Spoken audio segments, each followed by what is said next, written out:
এক ধরনের গাছ আছে যে গাছের পাতা কখনো ঝরে না। কি কখনো ঝরে না? আচ্ছা, এর দৃষ্টান্ত হচ্ছে মুসলিমের দৃষ্টান্তের মতো।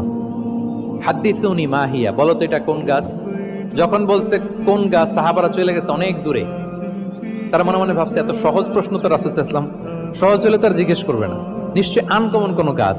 এবার ভাবতেছে দেখি তো, খাইবারে গেছিলাম, খাইবারের আশেপাশে কি গাছ আছে।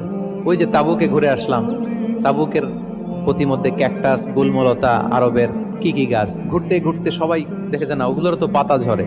খুঁজতে খুঁজতে সারা দুনিয়া খুঁজে ফেলতেছে সাহাবারা, কিন্তু ওনাদের নিজেদের জাতীয় গাছ যেটা, ঘরের পিছনে যে গাছের সারি সারি, যে গাছের ফল খেয়ে ওনারা জীবন ধারণ করেন, যেটা ওনাদের সমাজ, রীতি, ঐতিহ্য, ট্র্যাডিশনের সাথে জড়িত, ওই গাছের নামে ভুলে গেছে। ওইটা মনে করতে পারতেছে, সবাই দূরে চলে গেছে। হাদিসে এসেছে ফাওয়াকা আন্নাসু ফি শাজারিল বাওয়াদি, দূর দূরান্তের গাছ নিয়ে ভাবতেছে, ভেবে ভেবে হয়রান, কেউ বলতে পারে না।